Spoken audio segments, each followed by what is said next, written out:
My stepfather stole my $4.7 million inheritance with a single signature.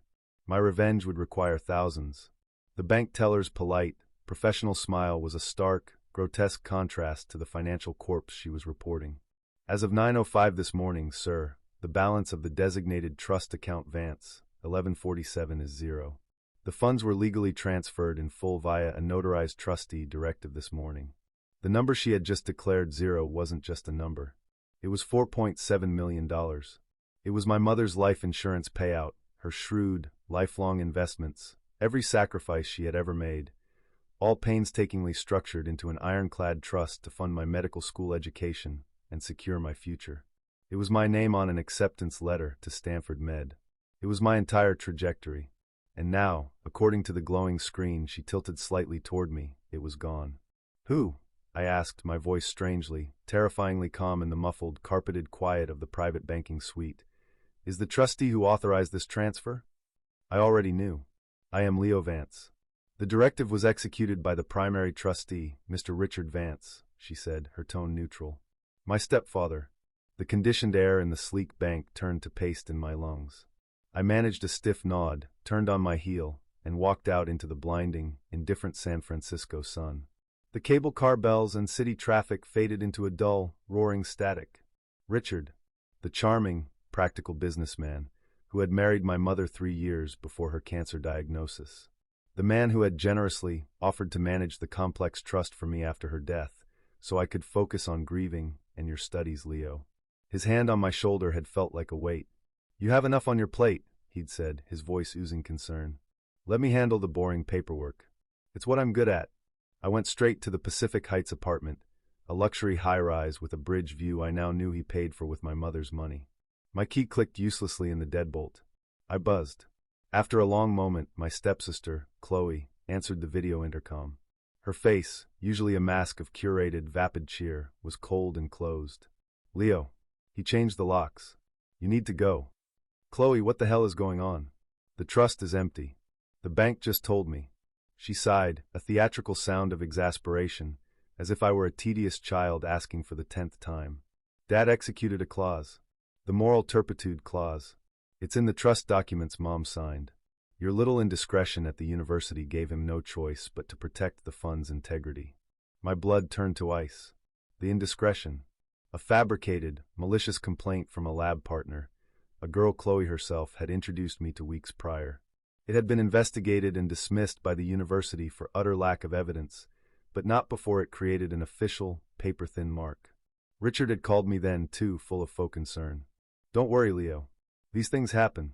I'll make sure it doesn't affect the trust. He hadn't been reassuring me. He'd been laying the groundwork, fertilizing the soil for this exact moment.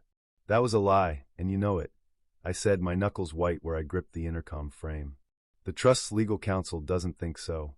The money has been reallocated for its designated protective purposes. It's done. The screen went black. I was locked out. Of my home, my future, my mother's final act of love.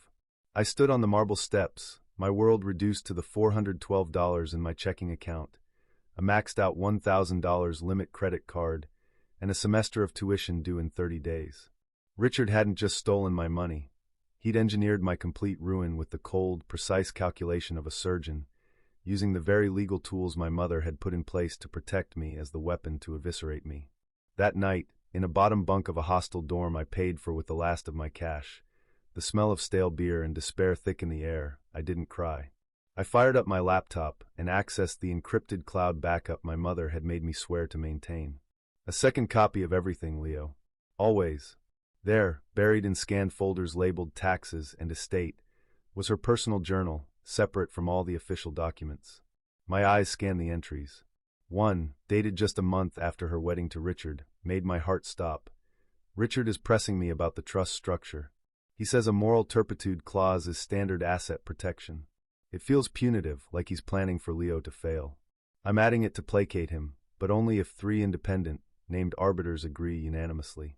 He doesn't know I'm specifying the arbiters in a separate letter filed with my personal lawyer, not his.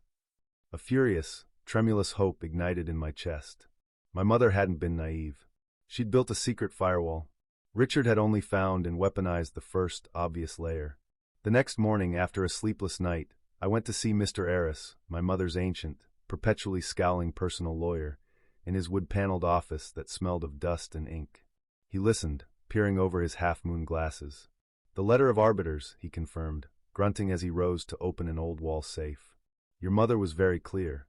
The 3 names are confidential unless the clause is invoked." Richard invoked it, illegitimately, as he did not petition the correct, specified arbiters. He slid a single piece of crisp, cream-colored paper across the desk. 3 names typed: a retired family court judge, a priest from my mother's old parish, and a forensic accountant named Gabriel Voss. "What does this mean practically?" I asked, my voice barely a whisper. "It means the transfer of the $4.7 million is voidable. You have legal standing. You can sue to freeze the assets and have them returned." He paused, his eyes sharp. "It will be slow, exceedingly expensive. Richard will fight dirty with delaying tactics, countersuits, and every trick in the book. By the time you might win, if you win, the money may be long gone, moved, hidden, dissipated across offshore shells. You will be utterly destroyed by legal fees long before any semblance of justice arrives." He presented the choice as a gilded trap, a slow, public, and financially suicidal legal battle, or a silent, total surrender. I left Eris's office with the list of names burning a hole in my pocket. The old lawyer saw only 2 paths. Staring at the rain-slicked streets, I saw a third. Richard didn't respect the law, he weaponized it. To beat him, I couldn't just use the law. I had to weaponize something he'd never understand and couldn't buy: the meticulous truth and a patience deeper than his greed. I looked at the 3rd name on the list again: Gabriel Voss, forensic accountant. He wasn't just an arbiter. He was a mapmaker to the hidden trails of money, a bloodhound for the digital ghost of capital. I wouldn't ask him to judge. I would ask him to teach. Medical school was gone. My new curriculum was worth $4.7 million. And my first lesson began with finding the one man who could trace where it had already gone. My stepfather thought he was writing me out of the will, but he was actually writing the first chapter of his own financial obituary. To steal back a fortune, I first had to learn to speak its secret language. Finding Gabriel Voss wasn't a matter of an internet search. The man was a ghost in the machine. The address on the legal document was a P.O. box. His professional registrations were dormant. It took a week of digging through academic papers, cross-referencing citations in obscure financial fraud cases, and calling in a favor from a pre-law ex-girlfriend to find a lead. He wasn't in a downtown high-rise. He was in a converted warehouse south of Market Street, behind an unmarked door next to a shuttered artist's studio. The space inside was a cathedral of data. Banks of servers hummed in the darkness, their tiny LED lights like a constellation of cold stars. The walls were covered not in degrees, but in massive, intricate flowcharts, maps of money laundering schemes, arrows tracking funds from Liechtenstein to the Caymans like blood vessels in some monstrous global organism. At the center, illuminated by the glow of 6 monitors, was a man in his late 50s with a close-cropped beard and the tired, focused eyes of someone who spent his life looking at what others tried to hide. "Mr. Voss, my name is Leo Vance, Eleanor Vance's son." He didn't turn from his screens. "I wondered when you'd show up. Saw the filing from your stepfather's lawyer to the probate court. Clause 14 be invoked." A messy, blunt instrument. His voice was dry, devoid of warmth, but full of a specific, analytical interest. "He stole my mother's trust for $0.7 million. The clause invocation was illegal. You're one of the named arbiters." Now he swiveled, his chair sighing. "I am. And if you're here for a ruling, my answer is simple. The transfer is invalid. Richard Vance's petition is null. You can take that to court." He recited it like reading a weather report. "Mr. Eris, my mother's lawyer, said the courts would take years. That Richard would hide or spend the money long before a judge ruled. He said I'd go bankrupt trying.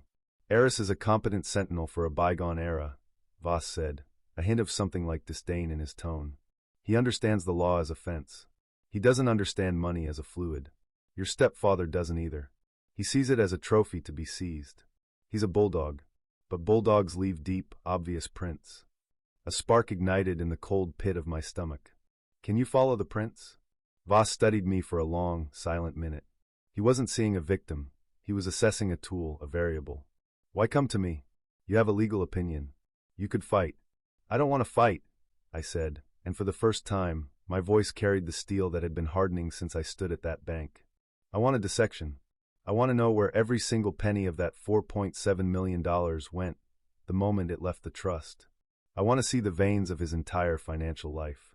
And then I want to know how to apply the precise, surgical pressure to make it all collapse. I took a breath. My mother named you because she trusted you to see the truth. I'm asking you to teach me how to find it. He didn't smile, but something changed in his posture, a slight lean forward. You're a pre-med student. You understand anatomy. You understand that to heal, sometimes you must first trace the path of a disease. This, he gestured to the glowing maps on the wall, is the anatomy of avarice. It is boring, meticulous, and deeply unsatisfying until the very last moment. It is not revenge. It is archaeology. I'm a fast learner. He named a figure for his consultation fee. It was a quarter of my remaining cash. I transferred it without blinking. He gave me a login to a secure server and a stack of texts on international finance law and forensic data tracing. Consider this your new prerequisite course, he said. The money from your trust was wired to a holding account at First Republic. It sat for exactly 47 minutes. Then it moved. Your first assignment is to find the destination. The tools are in front of you. The desire must be yours. For the next 2 weeks, I lived in that warehouse. I learned about shell companies, about SWIFT codes, about the lag time in interbank ledger updates. I learned that money at this level isn't a number, it's a series of permissions, and every permission leaves a ghost in the data. Voss spoke sparingly, correcting my assumptions with brutal clarity. Don't anthropomorphize the money. It doesn't want to be hidden. It is simply pushed. Find the pusher. On the 15th day, I found it. The $4.7 million hadn't gone to Richard's personal account. It had been funneled into an LLC called Oster Holdings.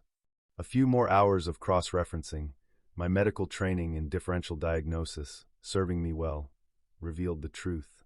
Oster Holdings was the majority owner of a speculative development project in Napa Valley. A project that had been stalled for months, bleeding funds, about to default on its construction loans. Richard hadn't just stolen my future.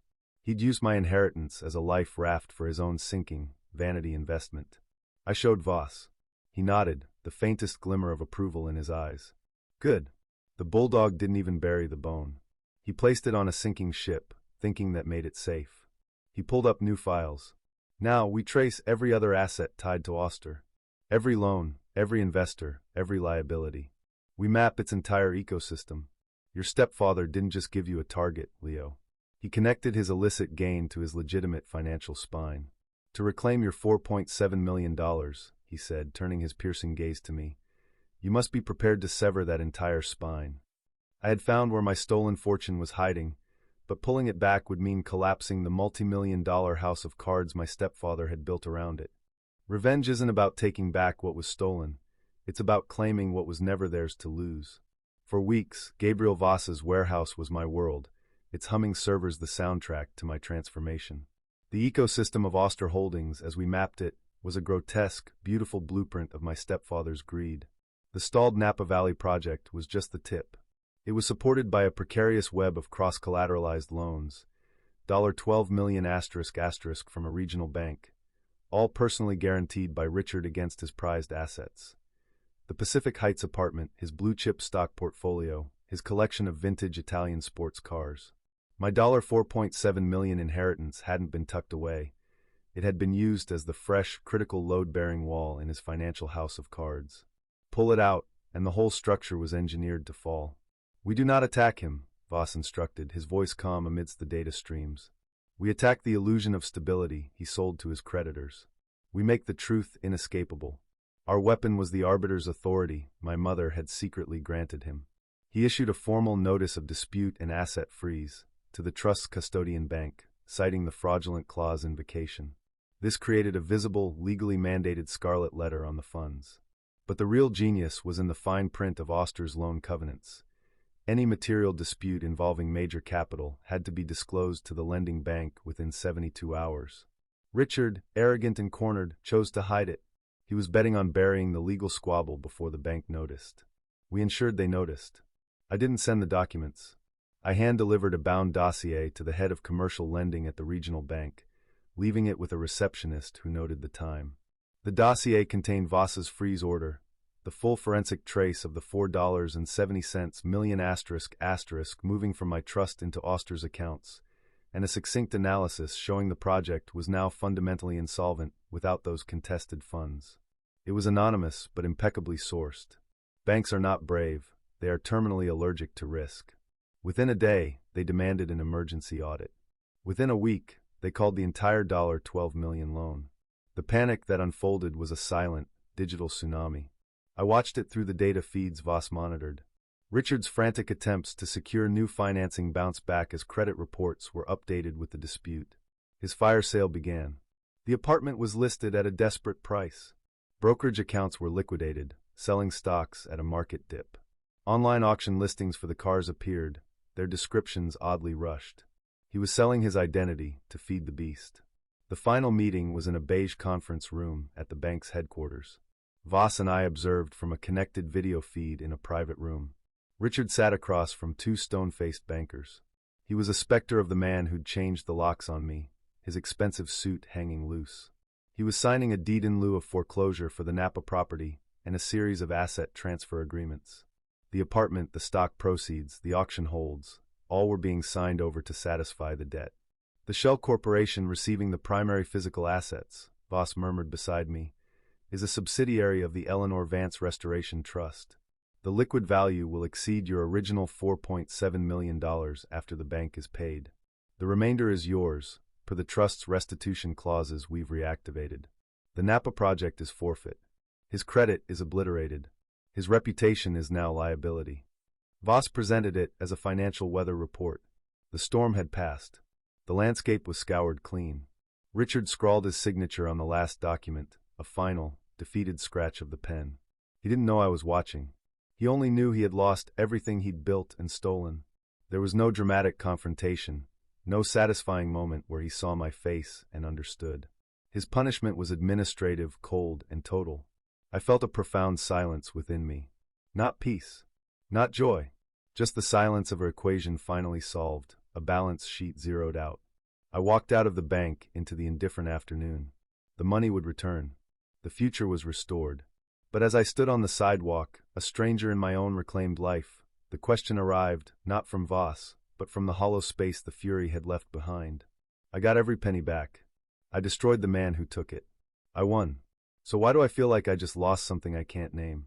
You tell me, when you sell your innocence to pay for revenge, what's left in your account the morning after you've won?